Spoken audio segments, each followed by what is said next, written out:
What's up, everybody, and welcome to the Wizards of Amazon podcast, where we talk about all things private label. My name is Carlos Alvarez, and I'm going to be your host for the show.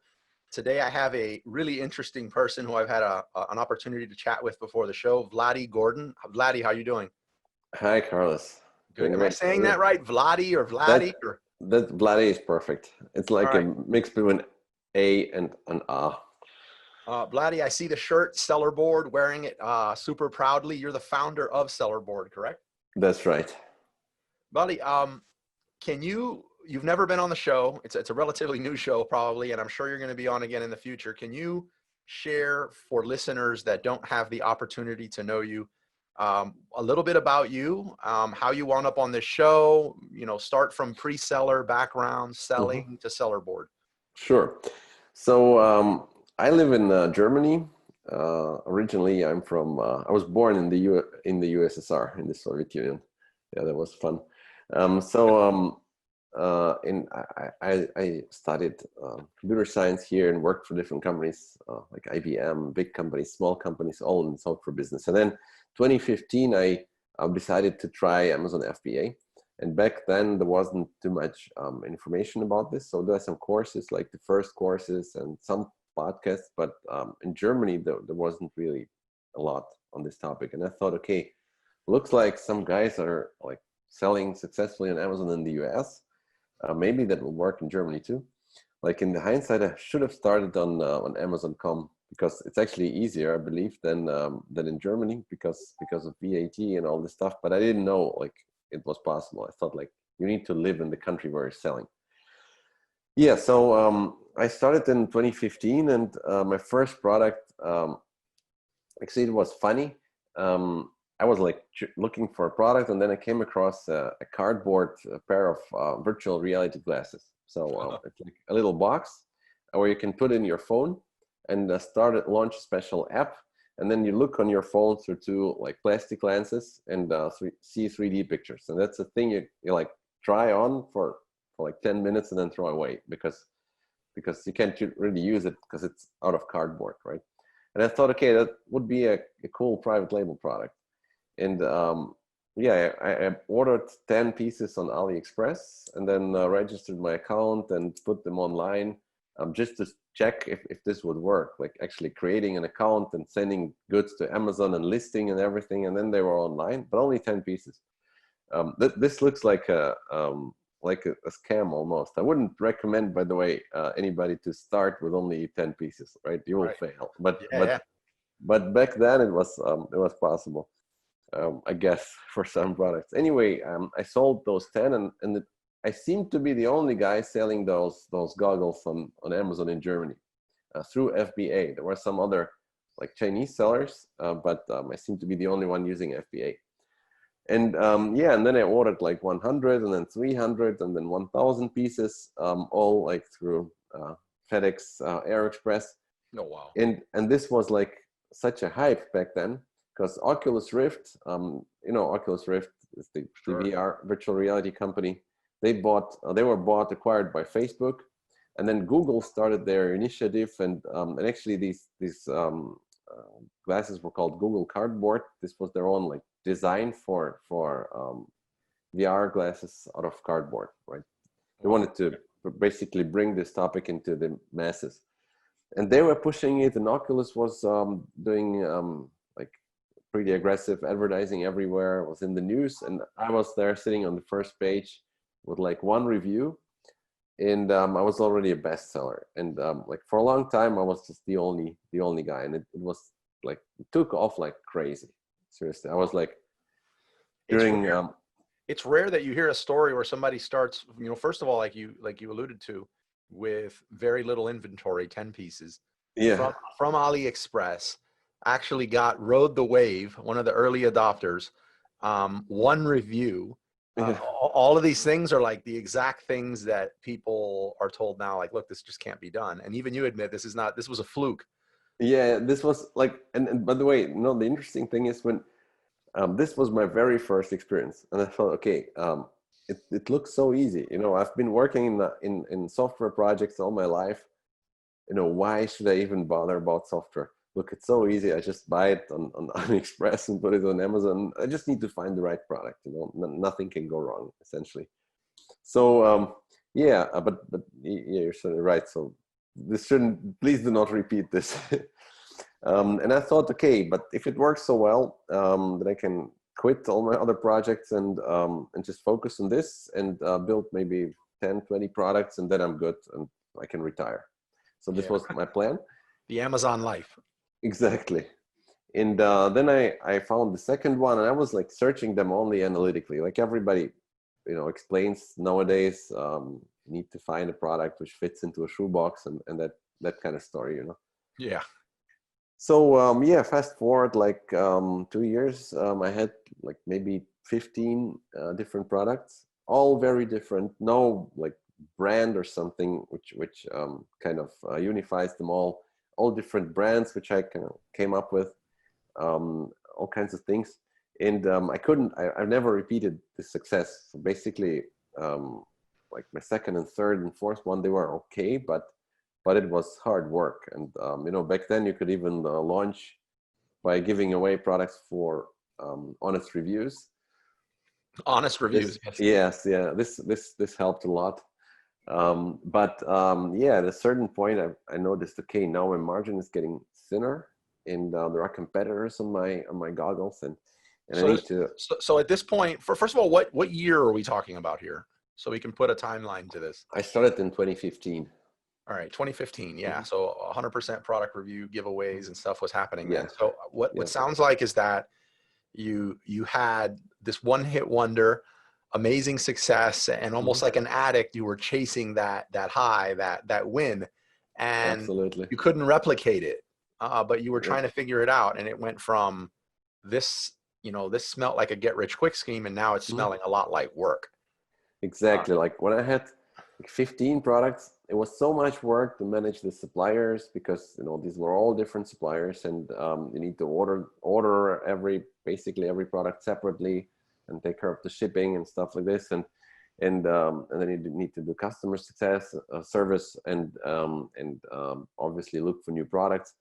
So I was like too busy, and I started to hire some people, and then the margin goes down, and at a certain point I was like unsure, how much money am I even making, because I constantly have money flowing in and out, and like I didn't have huge margins anymore, like on my first product. And actually this is how I came up with the idea to build a tool. I tried one which was available back then, and I didn't quite like it, and I thought, okay, it looks like a very easy tool to program. It looks like a very easy tool to program from someone that knows programming, because I can tell you, full-time successful seller of 14 years, one of the only things I have not touched in the Amazon space is, I guess we call it a SaaS product. And my appetite is wet for it. I've gone through interviews with companies to build one, but I wouldn't know what easy was when it comes to programming a tool if it smacked me in the face. So we have to clarify that. Easy for someone like you. For me, the reverse. I would have sourced the product differently, but our strengths are different. But yeah, so you saw this product. What did this tool, what was it providing you in your business that you initially purchased it for? Yeah, so basically the problem I had was I didn't know how much money I was making, right? Because you get payouts from Amazon, you constantly pay your suppliers, and you understand, okay, cash flow is different from profit and loss, right? Because if I source or pay for 10,000 units now, it's clear to me I'm going to sell them off during the next like 4 months, right? So it's not really a loss. I didn't lose 10,000 units when I paid for them.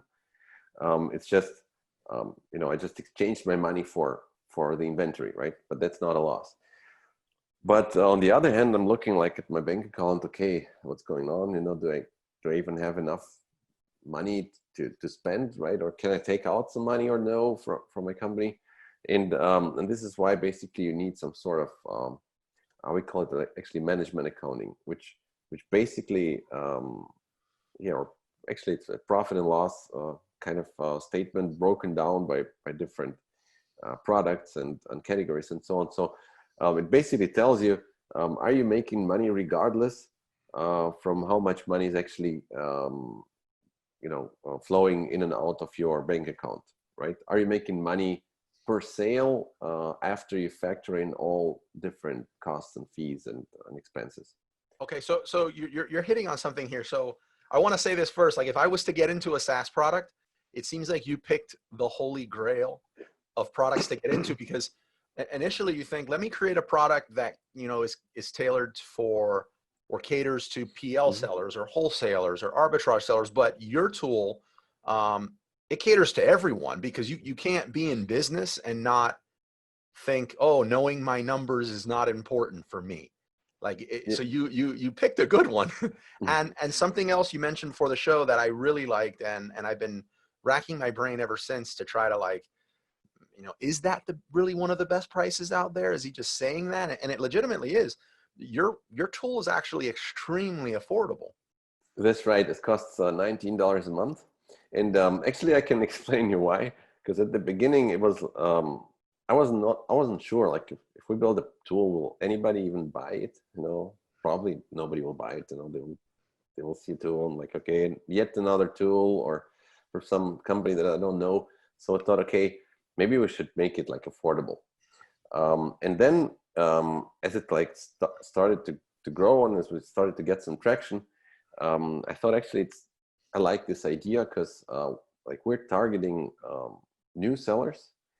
We're targeting everybody, but with this price, we're affordable, especially for new sellers, because you don't want to spend too much money on software when you're not earning anything, right?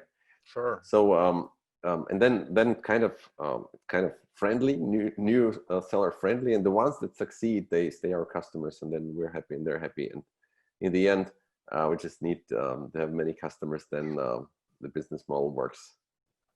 Yeah, absolutely. I guess that applies to almost everything. So your tool, I think we jumped ahead, or I just jumped ahead, is your tool. Who needs your tool? Who can benefit from your tool as an Amazon seller? Yeah, so basically I would say, if you're doing FBA, then you need some sort of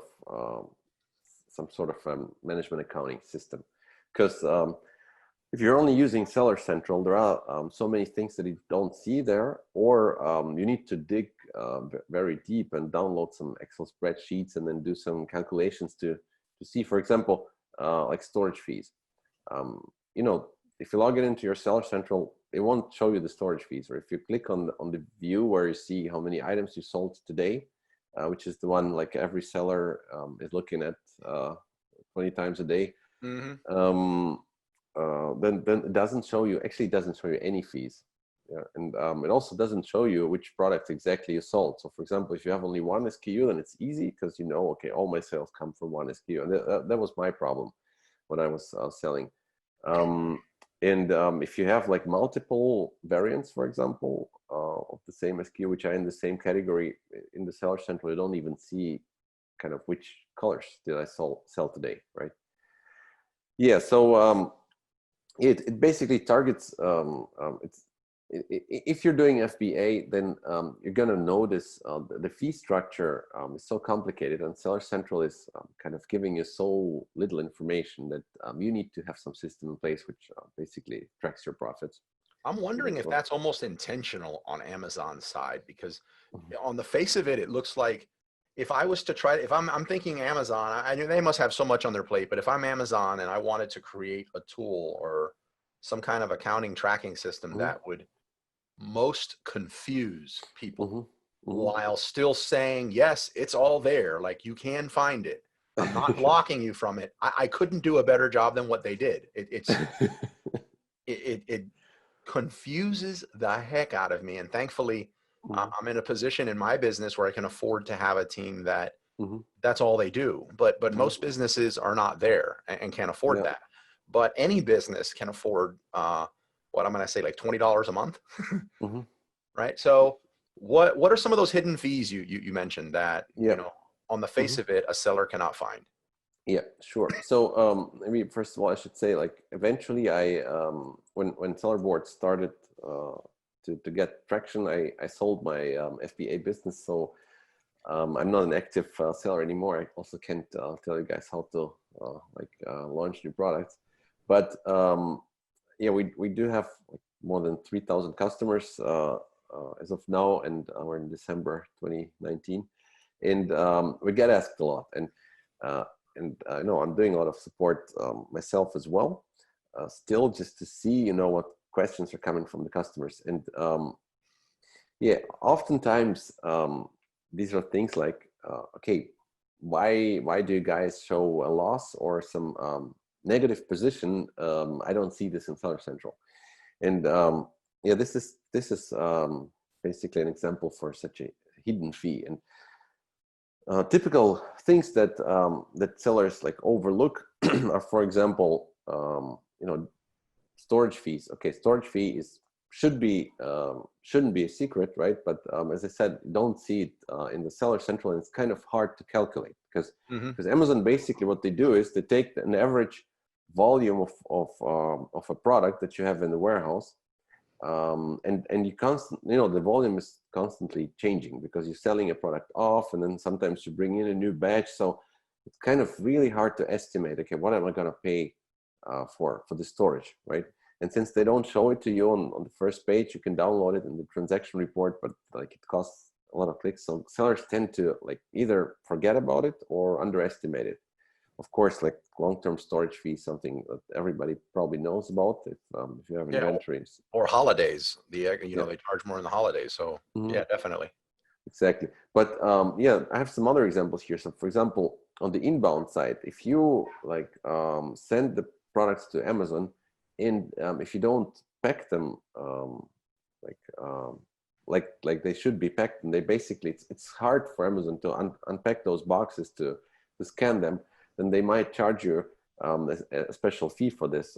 There's one called inbound defect fee and inbound convenience fee, for example, right? So and sometimes they are not even documented, but we see them in the reports, right?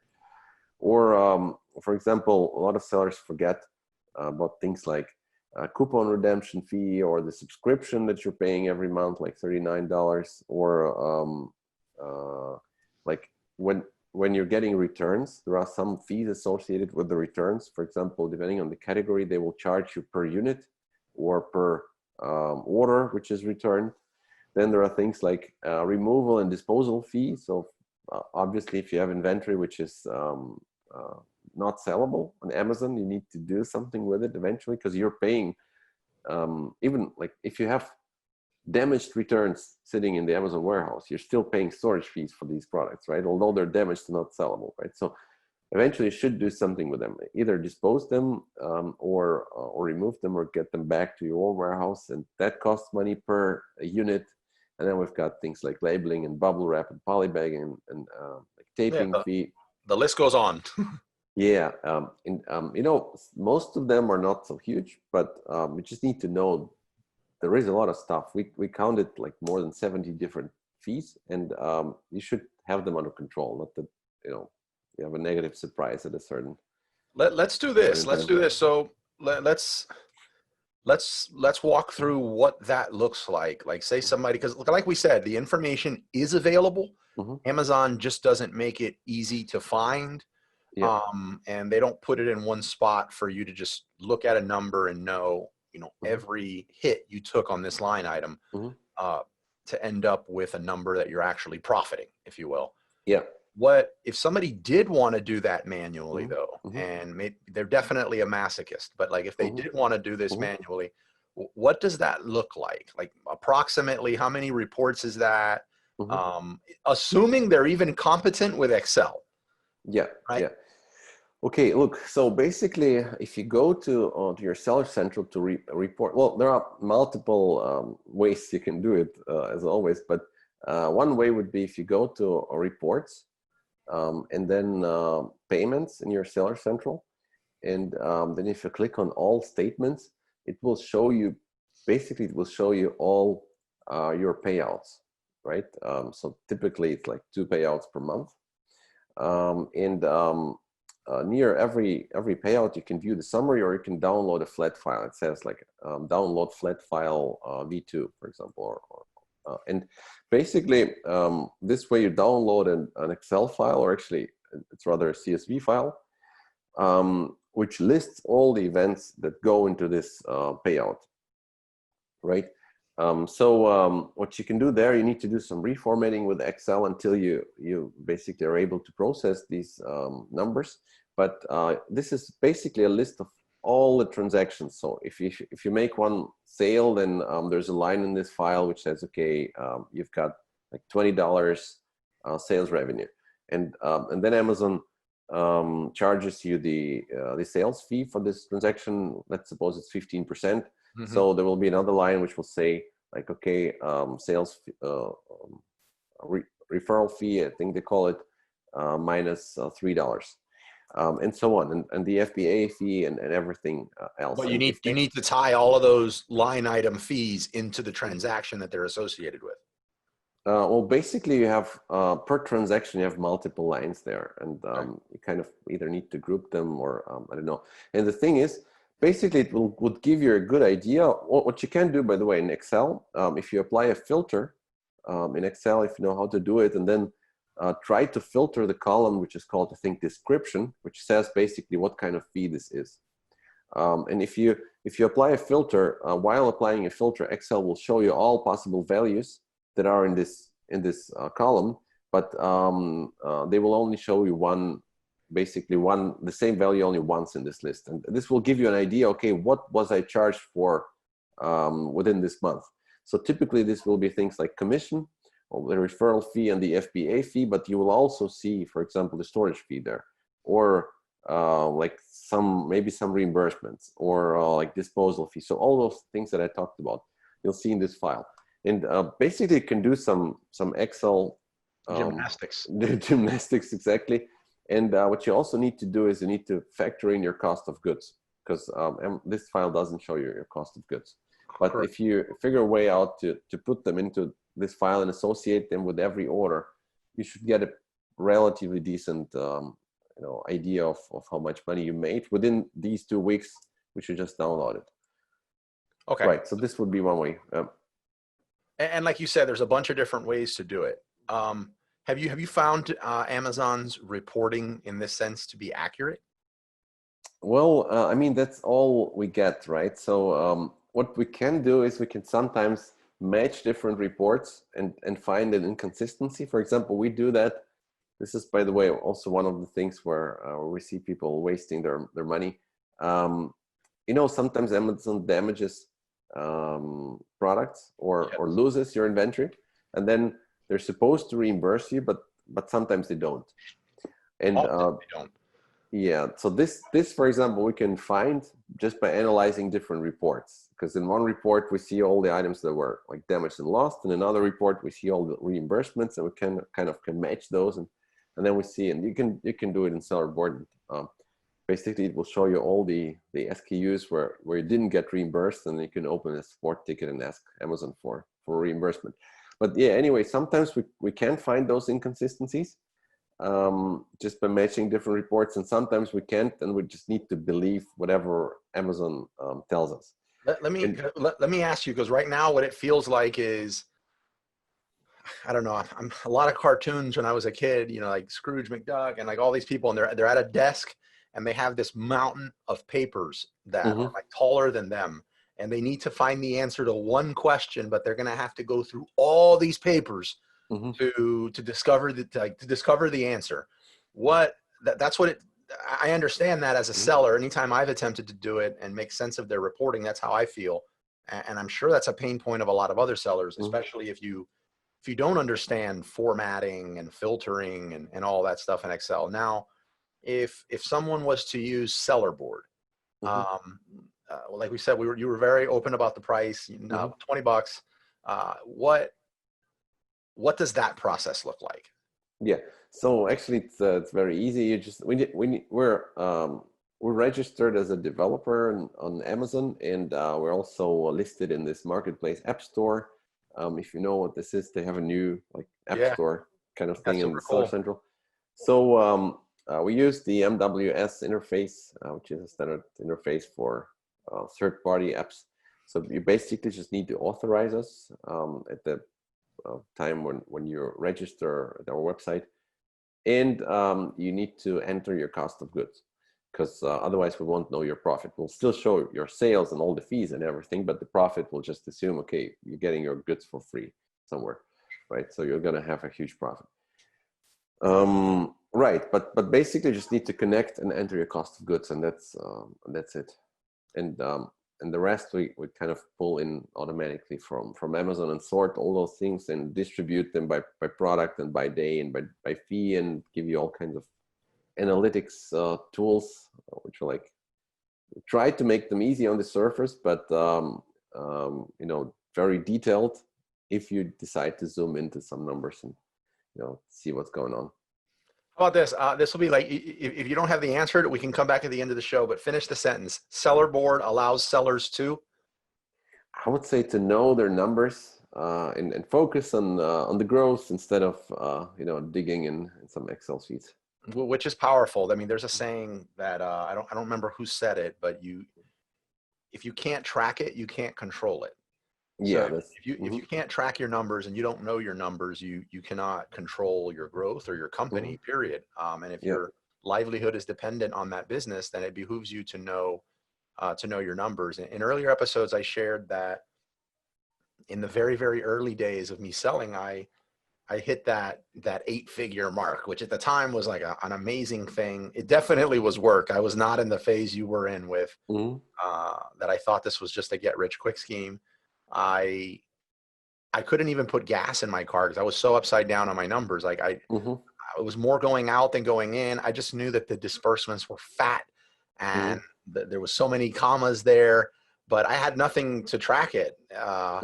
And that's what happened. I realized somebody had to sit me down and let me know, look, you're moving money, but you're not making money. And there's a huge difference there. So I wish a tool like this existed when, 14 years ago. For Amazon and selling. I bet you wish you were around with this tool back then too. I wish I was selling on Amazon 14 years ago. Yeah, it was definitely a different place, but you know what? There is a lot more opportunity now. What do you, let's see, I want to be respectful of your time. I know you have something else that you're going to be going into. What would you say are like a few superpowers that SellerBoard has that a seller can expect to take advantage of when they sign up? I think we're like, we built it. I obviously had my own seller experience when we were building it.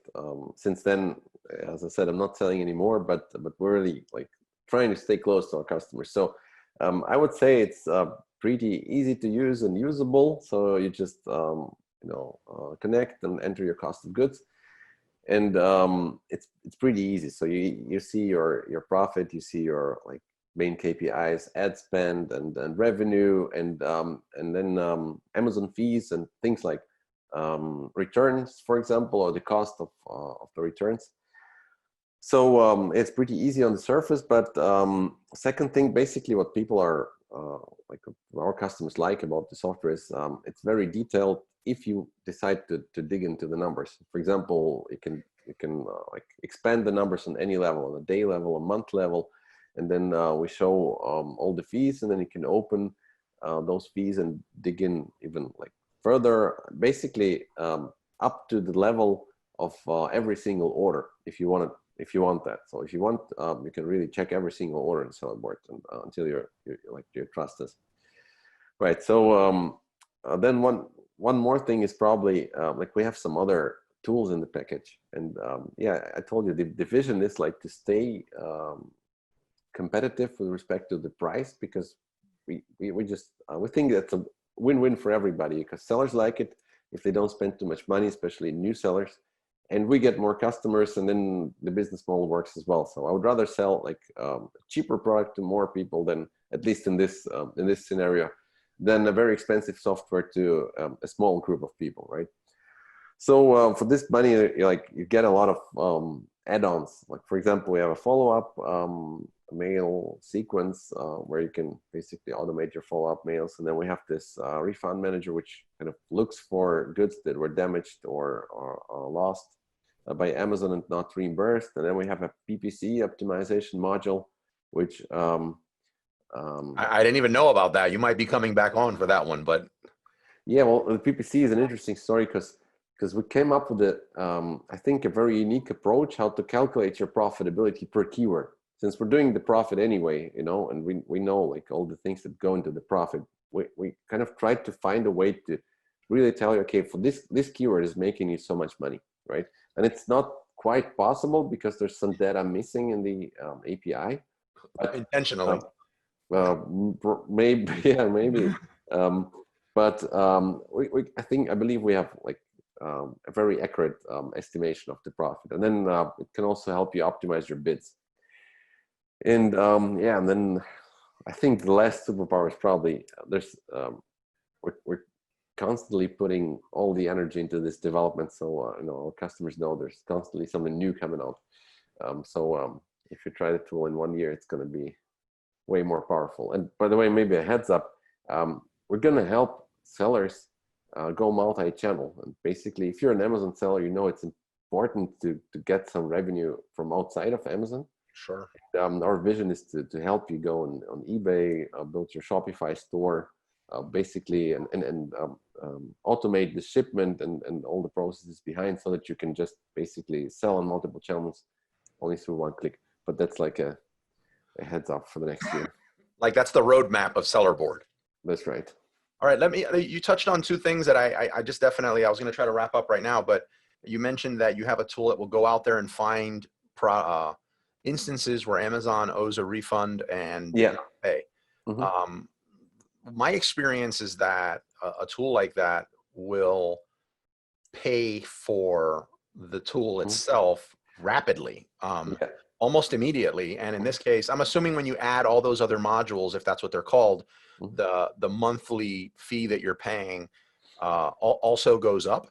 Well, sometimes we need to do it if you're causing a lot of like performance issues in our server. Like for example, if you want to automate 40,000 keywords for your PPC, then we're probably gonna ask you for a higher package. But like if you have under 100 orders a day, you pay like $19 a month. And so 3,000 orders per month. So anybody selling under 3,000 orders per month can be looking at, you know, $19.99, $20 that's right per month. Yeah, but this is right. I mean, we had some customers sending us screenshots of how much money they got back from Amazon.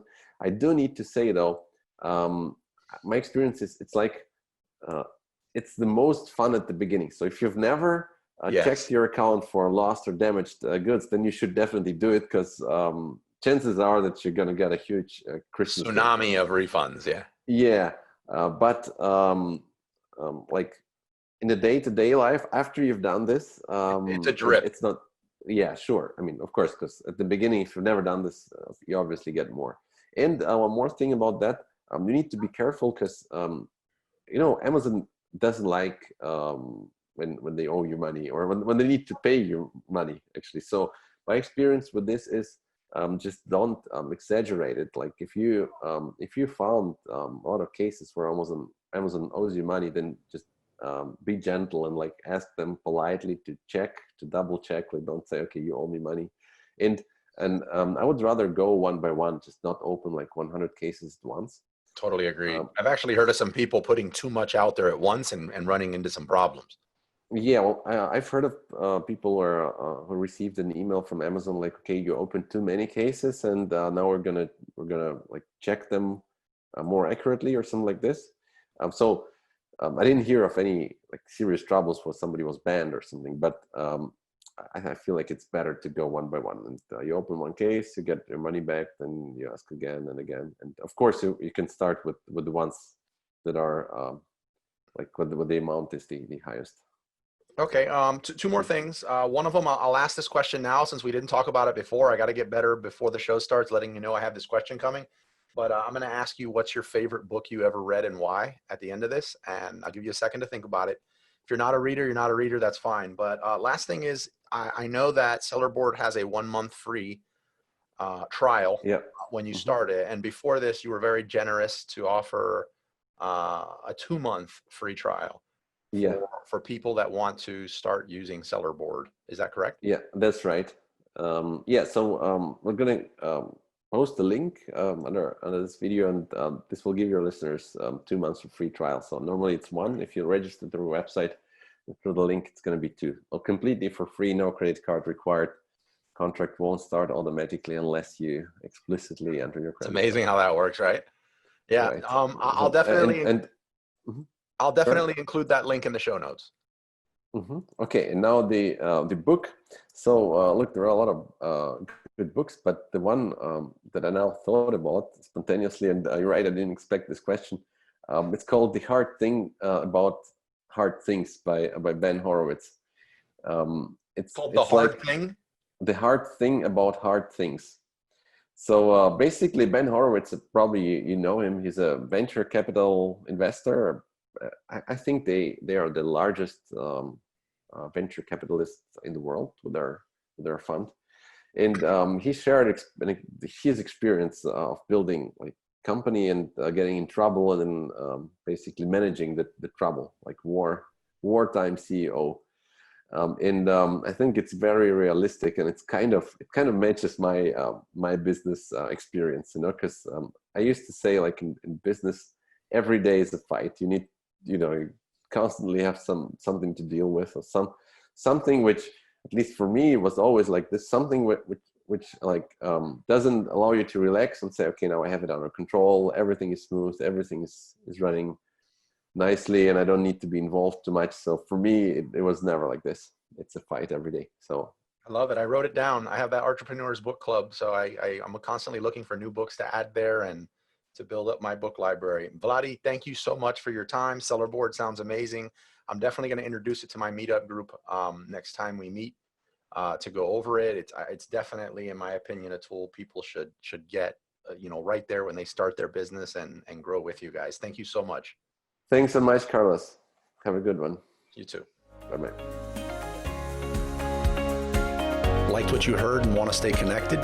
Join our Facebook group or find me anywhere on social media at Wizards of Amazon, or text the word Amazon to 69922.